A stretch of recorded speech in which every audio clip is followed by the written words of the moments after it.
Foundation, partnership, unit third. Unit third, sir unit third का सबसे पहले नाम बता दो क्या है। यूनिट थर्ड का नाम है बेटा registration of firm, registration of firm. और दूसरा टॉपिक इसके अंदर है डिसोल्यूशन ऑफ फर्म।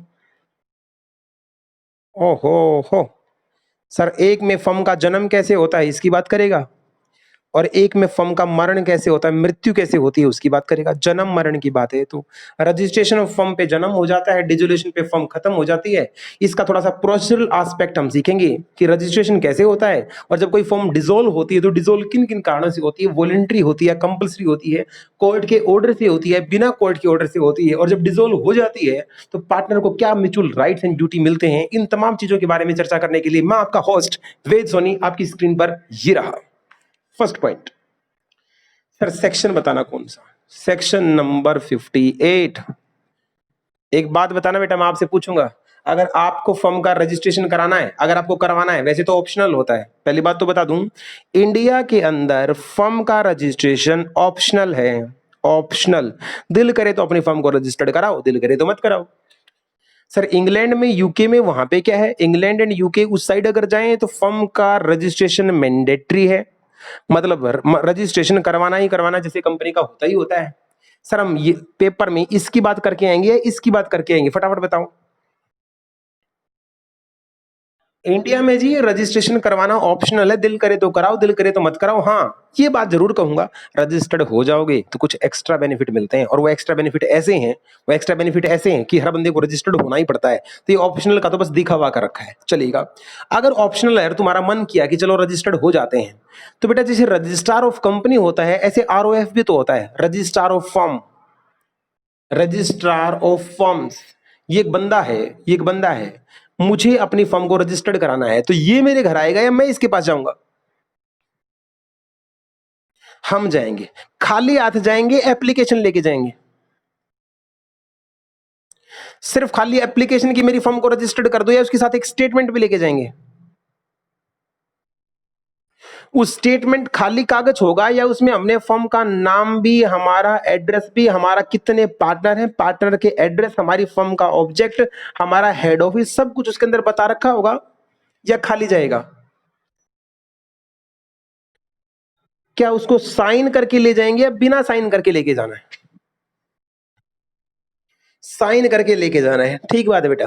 फर्म का कुछ ना कुछ नाम रखेंगे रजिस्ट्रेशन के टाइम, तो फर्म का नाम जीजाजी, फूफाजी, crown, emperor, empress, empire, imperial, king, queen, royal, इस टाइप के नाम होने चाहिए, या एक नॉर्मल नाम होना चाहिए? अनडिजायरेबल नाम नहीं होना चाहिए। क्या वेद सोनी ने एक फर्म बनाई, Ved at Gurmeet, Ved and Gurmeet firm बनाई, और नीचे ब्रैकेट में लिखा a subsidiary of central government, या a partnership firm approved by central government. मैं सेंट्रल गवर्नमेंट, स्टेट गवर्नमेंट, कुछ इस टाइप की बार बार गवर्नमेंट गवर्नमेंट का जिक्र करा रहा हूं, ये पता है लोगों को दिखाने का प्रयास हो रहा है कि हम स्पेशल गवर्नमेंट अप्रूव्ड बंदे और हमारी गवर्नमेंट में चलती है। अरे मैं और लोकल एग्जांपल लूं, कई बार आपने देखा बेटा गाड़ियों पे लोग लिखवा लेते हैं, कई लोग अथोराइज नहीं होते फिर भी लिखवा लेते हैं भारत सरकार, देखा आपने? लिखवा लेंगे हरियाणा सरकार, गाड़ी के ऊपर रेड कलर के अक्षरों में लिखवा लेंगे हरियाणा सरकार, भारत सरकार, या लिखवा लेंगे पुलिस, या लिखवा लेंगे प्रेस। ये क्या दिखा रहा है, ये क्या दिखावट हो रही, बताना एक बार। हाँ कहीं मतलब चालान वालान ना कटे, हमारी थोड़ी सी चले, और लोगों को ये पेट्रोनेज दिखाया जाए कि हमारा गवर्नमेंट के साथ कनेक्शन है। तो लोग को कई बार ऐसा नाम लिखते हैं जिससे लगे कि साहब गवर्नमेंट के साथ कोई लेना देना है। तो आपको कोई भी ऐसा अनडिजायरेबल नाम नहीं रखना है। इन बातों की चर्चा मैं ऑलरेडी कंपनी लॉ के अंदर कर चुका हूँ। तो अल्टीमेटली फिर से आते हैं कहाँ पे, हमें अपनी फर्म का रजिस्ट्रेशन करवाना था, तो एप्लीकेशन लेके हम जाएंगे हमारे एरिया, हमारा एरिया का एक रजिस्ट्रार और फर्म होगा, उसके पास जाएंगे, नमस्ते करेंगे, एप्लीकेशन देंगे। सर एप्लीकेशन बाय फेस देनी जरूरी है? नहीं, आप पोस्ट भी कर सकते हैं। सर पोस्ट कौन सी होनी चाहिए? रजिस्टर्ड पोस्ट पे भेज दो, साथ में एक स्टेटमेंट दे दो, फर्म का नाम बता दो, पार्टनर का नाम बता दो, एड्रेस बता दो, हेड ऑफिस बता दो, ऑब्जेक्ट बता दो, साइन वाइन करके प्रॉपर पकड़ा दो, आपका काम हो गया खत्म। अब किसका काम स्टार्ट? 58 में आपने एप्लीकेशन दे दी, 59 में रजिस्ट्रार ऑफ फर्म। अगर तुम्हारे सारे डॉक्यूमेंट ओके हैं और वो अगर सेटिस्फाइड है, अगर वो सेटिस्फाइड है तो तुम्हें बेटा क्या कर देगा? रजिस्टर्ड कर देगा। सर रजिस्टर्ड करके मैं क्या, कौन सा नंबर देगा? फिन नंबर देगा, फिन नंबर। कंपनी के केस में सिन नंबर मिलता है, तो जरूरी नहीं फर्म के केस में फिन नंबर मिले या कोई नंबर वंबर नहीं मिलता, उसके पास एक रजिस्टर होता है। उसके पास एक रजिस्टर होता है, रजिस्टर ऑफ फर्म्स। उस रजिस्टर को ओपन करेगा, पेज खोलेगा, उसमें आपकी एंट्री कर देगा। क्या कर देगा? आपकी एंट्री कर देगा, और एक स्लिप आपको बना के, एक सर्टिफिकेट टाइप आपको बना के दे देगा कि चलिए जी आप रजिस्टर्ड हो चुके हैं। कब? अगर आपके सारे डॉक्यूमेंट पूरे थे तो, अदरवाइज नहीं। मैंने 2 सेक्शन कराए, फटाफट बताओ बेटा। 58 में मैंने क्या बताया? आप बताओ 58 में क्या बताया? किस किसके पास? साइन बिना साइन? डिटेल्ड पूरी दोगे या खाली भरोगे? फेस टू फेस देनी जरूरी है, बाय पोस्ट भी जा सकती है। सेक्शन 59 सब कुछ क्लियर हुआ तो सामने वाला हाँ भर देगा, रजिस्टर्ड कर देगा, नहीं कर देगा? इंडिया में रजिस्ट्रेशन ऑप्शनल है, मैंडेटरी है? अच्छा एक चीज बताओ, स्टार्टिंग में हमने नहीं कराया, फॉर्म चलते रही चलती रही चलती रही, 6 महीने बाद करा सकते हैं, 1 साल बाद करा सकते हैं। अल्टीमेटली जब हमारा जी चाहे तब करा सकते हैं या नहीं करा सकते, या स्टार्टिंग से ही रजिस्ट्रेशन का फैसला लेना पड़ता है? जब दिल करे आप रजिस्टर्ड करा सकते हैं। आप बिल्कुल अब तक बिल्कुल सही जा रहे हो। ओके, मेरा 2 सेक्शन फिनिश हो गया बेटा। Section number next, section number 60। यहां मैं सीरीज में ना पढ़ा के एक बार सेक्शन नंबर 69 को इस लिंक के साथ ऐड करूंगा, क्योंकि 69 के अंदर ये बता रखा है अगर आप रजिस्टर्ड होते हैं तो आपको क्या एडवांटेज मिलती है, और आप अनरजिस्टर्ड होते हैं तो आपसे पावर कैसे छीन ली जाती है। अनरजिस्टर्ड फर्म और रजिस्टर्ड फर्म में क्या डिफरेंस होता है? पहला डिफरेंस आपके सामने आपकी स्क्रीन पर ये रहा। अगर आप हैं अनरजिस्टर्ड तो पहली चीज, आप मतलब पार्टनर, और कौन? फर्म। किसके ऊपर? थर्ड पार्टी के ऊपर। कुछ भी तुम्हारे साथ गलत हो जाओ आप केस नहीं कर सकते साहब। कितनी बड़ी बात बोल दी। आप पार्टनर है, हाँ है। ये फर्म है, कौन सी? अनरजिस्टर्ड फर्म है। कौन सी? अनरजिस्टर्ड फर्म है। थर्ड पार्टी तुम्हें, तुम्हारे साथ कुछ भी धोखा कर जाए, कुछ भी तुम्हारे साथ कर जाए, आप इसके ऊपर केस नहीं कर सकते। केस करने के लिए क्या होना चाहिए? रजिस्टर्ड होना चाहिए। तो अनरजिस्टर्ड फर्म एंड उसके पार्टनर थर्ड पार्टी पे केस नहीं कर सकते। क्या आपको पहली बात समझ में आ गई? बहुत बढ़िया। दूसरी बात, ये अनरजिस्टर्ड फर्म, जी सर, ये एक पार्टनर, ये एक पार्टनर, ये एक पार्टनर, इस पार्टनर ने इस पार्टनर के साथ धोखा किया। फर्म कौन सी है? अनरजिस्टर्ड। अब ये पार्टनर इस पार्टनर पे केस करना चाहता है, ये पार्टनर इस पार्टनर केस करना चाहता है, नहीं कर सकते, क्योंकि तुम हरामी कौन हो? कौन हो तुम? अनरजिस्टर्ड। लेकिन बेटा मैं केस को घुमा के पूछूंगा, ये फर्म कौन सी? अनरजिस्टर्ड। ये अनरजिस्टर्ड पार्टनर थर्ड पार्टी के साथ कुछ गड़बड़ हुई, क्या थर्ड पार्टी इनके ऊपर कर सकती है? वो भी नहीं कर सकती। उसको तो खुला राइट है, तुम नहीं। वो देखो बेटा, उसने तुम्हें रेपटे मारे, तुम कुछ नहीं बोलोगे। तुमने उसे मारा, वो तो ठुकेगा, क्योंकि उसके पास सारी राइट है, वो कर सकता है। थर्ड पार्टी तुम्हारे ऊपर केस कर सकती है, कोई दिक्कत नहीं। आगे चलिएगा सर, आगे चलिएगा सर। फोर्थ पॉइंट, ये अनरजिस्टर्ड फर्म, ये उसके पार्टनर, ये थर्ड पार्टी, कुछ लेन देन था। फर्म फर्म ने इससे पैसा लेना था, और इसने भी इससे कुछ पैसा लेना था। जैसे थर्ड पार्टी को फर्म से लेने हैं 30,000 रुपए, और फर्म ने लेने हैं थर्ड पार्टी से 15,000 रुपए। तो यार नेट लाइबिलिटी देखा जाए तो 15,000 है ना। ये 15,000 में क्या कर लूंगा? सेट ऑफ कर लूंगा। क्या कर लूंगा बेटे? मैं सेट ऑफ कर लूंगा। लेकिन क्या आपने इसके बारे में सुन रखा है? अनरजिस्टर्ड फर्म को सेट ऑफ करने का राइट नहीं होता है। क्या आपने ये बात सुन रखी है?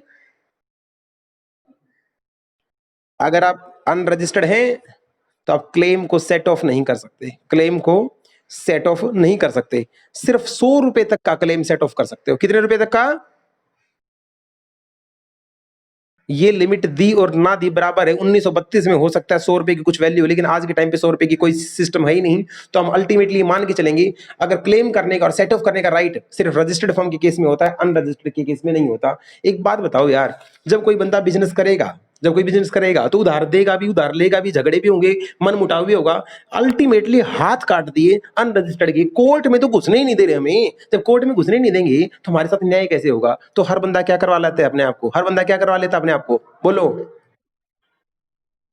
इसलिए भारत भारत का जो पार्टनरशिप एक्ट का नियम है वो बड़ा चालू है। क्या बोलता है? मैं तो किसी को कहता ही नहीं रजिस्ट्रेशन कराओ, मैं तो किसी को कहता ही नहीं। लेकिन उसने कुछ ऐसी डिसएबिलिटी, वर्ड देखिए मैंने क्या लिखा, उसने कुछ ऐसी डिसएबिलिटी पैदा कर दी अनरजिस्टर्ड को, कि अगर उसको एबल बनना है, अगर उसको एबल बनना है, इन डिसएबिलिटी को खत्म करना है, तो उसको क्या करना पड़ेगा? अरे क्या करना पड़ेगा? रजिस्ट्रेशन कराना पड़ेगा।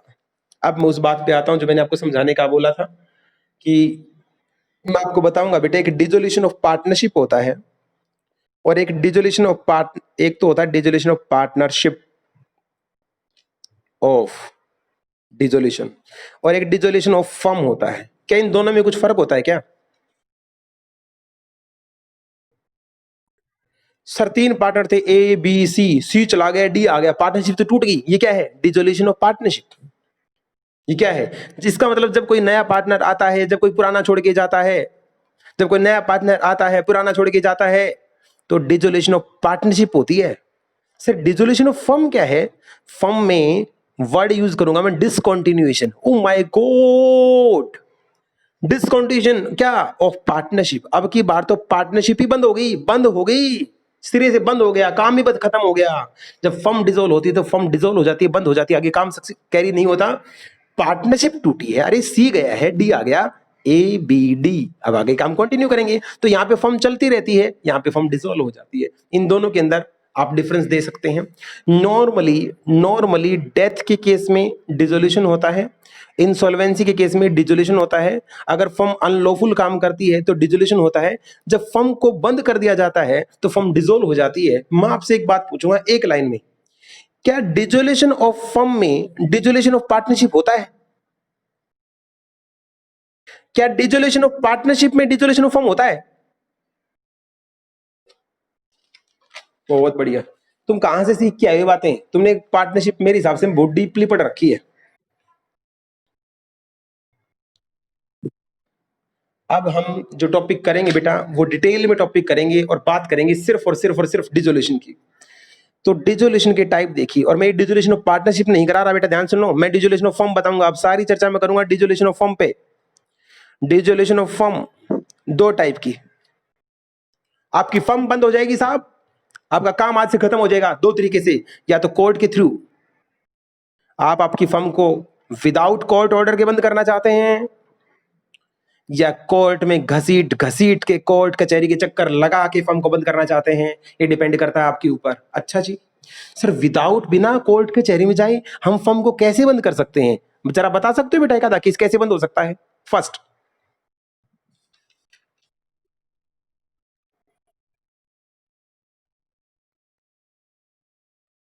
अरे शाबाश, बिना कोर्ट कचहरी का चक्कर। A B C D partner थे, चारों बैठे, कहते यार बहुत बिजनेस हो गया, बच्चों को भी टाइम देते हैं, चलो मिलके डिसॉल्व करते हैं। मिलके बेटा फर्म को खत्म कर लिया, एग्रीमेंट से फर्म को खत्म कर लिया। तो ये कोर्ट ऑर्डर से हुआ या अपनी सहमति से हुआ? इसको इसको हम बोलेंगे बेटा म्यूचुअल कंसेंट। म्यूचुअल कंसेंट से आप ऐसा कर सकते हैं, कोई दिक्कत नहीं। दूसरा केस, सर हम 2 साल के लिए पार्टनर बने थे, हमने फिक्स पीरियड रखा था 2 साल, 2 साल पूरे हो गए, सभी खुशी खुशी वो टाइम एक्सपायर हो गया, हम आगे कंटिन्यू नहीं करना चाहते। जैसे ही पीरियड एक्सपायर हो जाएगा तुम्हारी फर्म क्या हो गई? तुम्हारी फर्म क्या हो गई? डिसॉल्व। तीसरा, हमने किसी पर्टिकुलर चीज को, जैसे एक रोड बनाना था, सिर्फ रोड बनाने के लिए फर्म बनाई थी, टाइम नहीं था, रोड जब तक नहीं बनेगा हम फर्म में काम करते रहेंगे, जैसे रोड कंप्लीट हो जाएगा हमारा टास्क पूरा हो जाएगा, पार्टनरशिप फर्म डिसॉल्व हो जाएगी। रोड कंप्लीट, आगे रोड कोई मिला नहीं, पार्टनरशिप हो गई बंद। तो ये भी क्या है? वॉलंटरी, बिना कोर्ट की ऑर्डर के।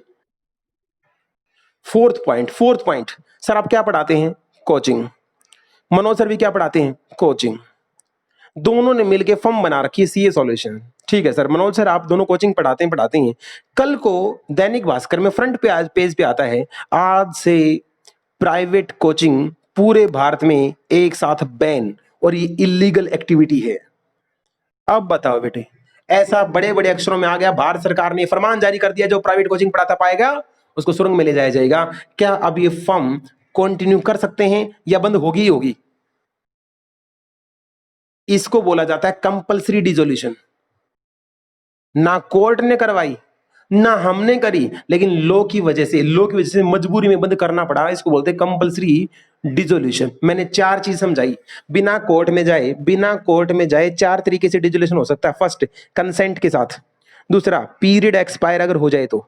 तीसरा, अगर कोई टास्क पूरा हो जाए तो। और फोर्थ है कंपल्सरी डिसोल्यूशन। मैंने कंपल्सरी डिसोल्यूशन में किसका एग्जांपल दिया, फटाफट बताएं। ठीक है सर, ठीक है सर। सर कोर्ट में लोग कब जाते हैं? अपने आप ही ना कर लेते, अपने आप ही ना कर लेते। ए को शक है बी गड़बड़ करेगा, बी को शक है सी गड़बड़ करेगा, सी को शक है डी गड़बड़ करेगा। क्रेडिटर को लगता है ये सारे गड़बड़ करेंगे। जब हर बंदा एक दूसरे पे शक कर रहा है, बी पागल दे बेटा, ए एक तो शक करने के केस में ऐसा होएगा, दूसरा बी ए बी डी में से ए पागल हो गया है, बी सी डी अब इसका बंटवारा करना चाहते हैं, लेकिन इसकी देखभाल कौन करेगा? यार ये तो एक पागल हो चुका है, अनसाउंड माइंड हो चुका है, इसके लिए कौन बोलेगा अब? इसका मतलब सर कुछ केसेस ऐसे होते हैं जहां कोर्ट में जाना जरूरी हो जाता है, जहां कोर्ट में जाना जरूरी हो जाता है। एक बात होता है बेटा, कोर्ट को सपने आ रहे हैं, तुम्हारे में से किसी बंदे ने रिक्वेस्ट की होगी, जरूर किसी न किसी पार्टनर ने, जरूर किसी न किसी पार्टनर ने रिक्वेस्ट की है कोर्ट को कि हे कोर्ट, हमारा फैसला करा दो, हमारी फर्म को डिसॉल्व करवा दो। सर ऐसा किस किस केस में होता है? First case, insanity, unsound mind या पागलपन। जिस बंदे ने रिक्वेस्ट की वो पागल नहीं है, कोई और पागल हुआ है फर्म में, और वो बंदा रिक्वेस्ट करता है भाई साहब कि एक बंदा तो निपट चुका है और भी पागल हो जाएंगे अगर ऐसे काम चलता रहा, तो कोर्ट को क्या रिक्वेस्ट करा, हमें क्या करा दो, डिसॉल्व करा दो। इनसैनिटी के केस में कोर्ट डिसोल्यूशन कराती है। दूसरा, A B C D, D बड़े खतरनाक नेचर का है, जब भी इसको डिसोल्यूशन की बात करते हैं ईंट फेंक के मारता है। क्या मारता है? ईंट मारता है, मिसकंडक्ट करता है, मिसबिहेव करता है, मारने पीटने की बात करता है। ये डिसोल्यूशन अपने आप हो जाएगा, कोर्ट में जाना पड़ेगा। ठीक है। एक होता है मेंटल पागल होना, एक होता है फिजिकल, उसको बोलते हैं परमानेंट इनकैपेसिटी। परमानेंट इनकैपेसिटी, एक बंदे का हार्ट काम करना छोड़ गया, उसकी टांगे टूट गई, उसके हाथ कट गए, व्हाटएवर, कुछ भी ऐसा परमानेंट हो गया, वो पहले जैसा काम नहीं कर सकता। इस केस में भी फैसला कौन कराएगा? लेकिन ये नहीं कि कराएगा ही कराएगा, किसी ने रिक्वेस्ट करी है तो कह रहा हूं, तो फिर कोर्ट कराएगा।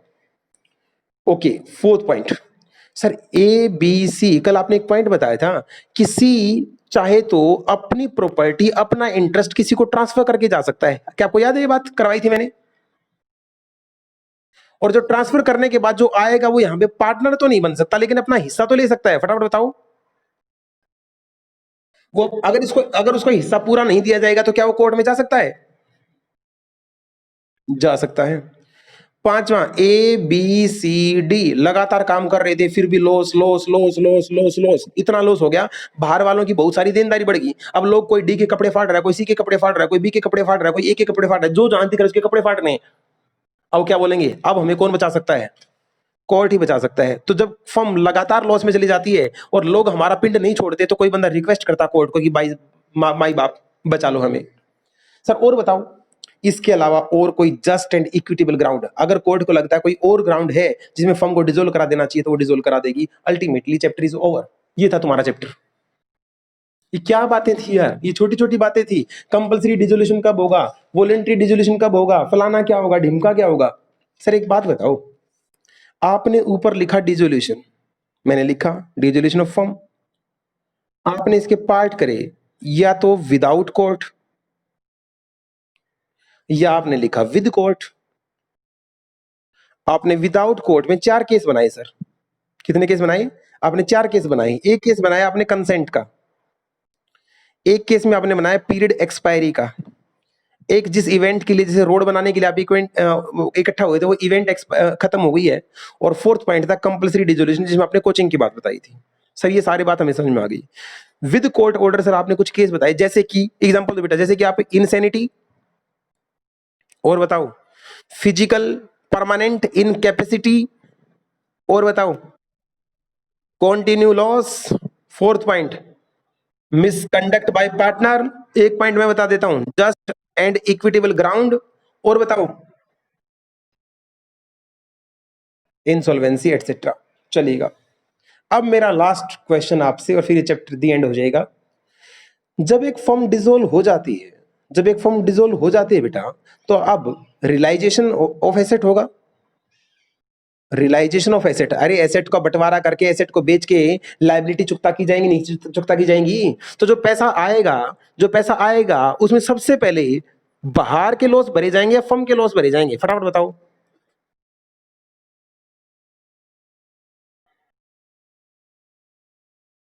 अच्छा भाई, उसके बाद, अच्छा तुम बाहर अंदर को छोड़ो, बाहर अंदर को फिर उसके बाद भी कुछ बच जाए तो?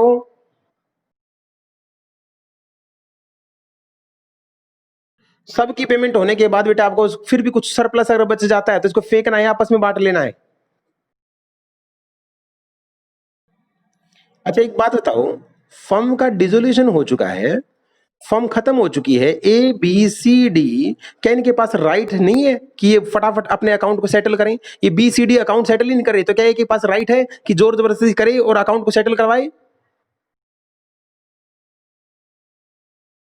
डिसोल्यूशन होते ही पार्टनर को कुछ राइट मिलते हैं, डिसोल्यूशन होते ही पार्टनर को कुछ राइट मिलते हैं। पहला राइट अकाउंट्स को सेटल करवाने का राइट होता है, दूसरा राइट एसेट को बिकवा के लायबिलिटी को चुकता करवाने का राइट होता है। तो इनके पास ये राइट आते हैं, फर्म का वाइंडिंग अप करवाने का इनके पास क्या होता है? राइट होता है।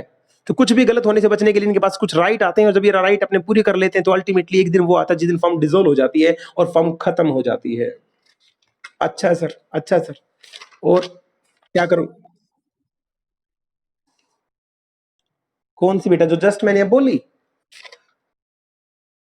मैंने कहा जैसे ही बेटा कोई डिसोल्यूशन होता है, फर्म का डिसोल्यूशन होता है, तो उस टाइम पार्टनर के पास कुछ राइट आते हैं। राइट कैसे सर? फर्स्ट राइट क्या आता है?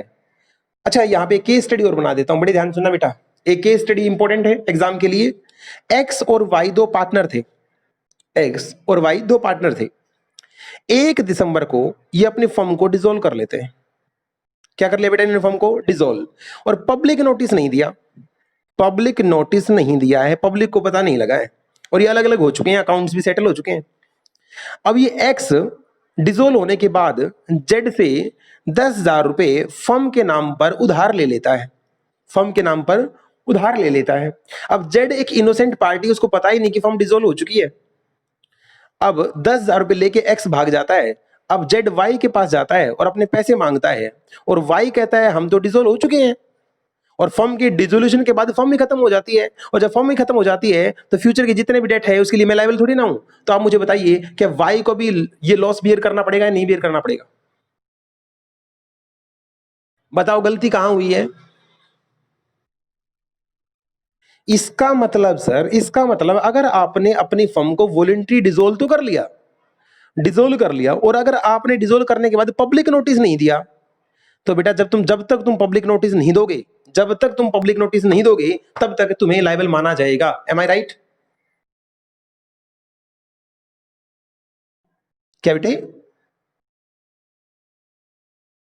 अब मैं आपको एक बात बताता हूं, अनरजिस्टर्ड फर्म को, अब दो चीजें इसमें, एक होता है मैंडेटरी और एक आता है ऑप्शनल। ऑप्शनल है अनरजिस्टर्ड फर्म के लिए, वो नोटिस दे चाहे ना दे, और रजिस्टर्ड फर्म है तो बेटा उसके लिए मैंडेटरी है, क्योंकि जो नोटिस दिया जाता है वो आरओसी के पास जमा कराया जाता है। अनरजिस्टर्ड फर्म का तो आरओसी के साथ कोई लेना देना ही नहीं होता। अनरजिस्टर्ड, सॉरी आरओसी गलत बोल गया बेटा, आरओएफ, रजिस्ट्रार ऑफ फर्म। तो मैं आपको बताऊं कि ये पार्टनरशिप मैंने कराई, आप सभी ने समझी। अब इसमें 2 टास्क बच गए हैं। एक इसको याद, मैं एक बार रिकॉर्डिंग ऑफ कर देता हूं।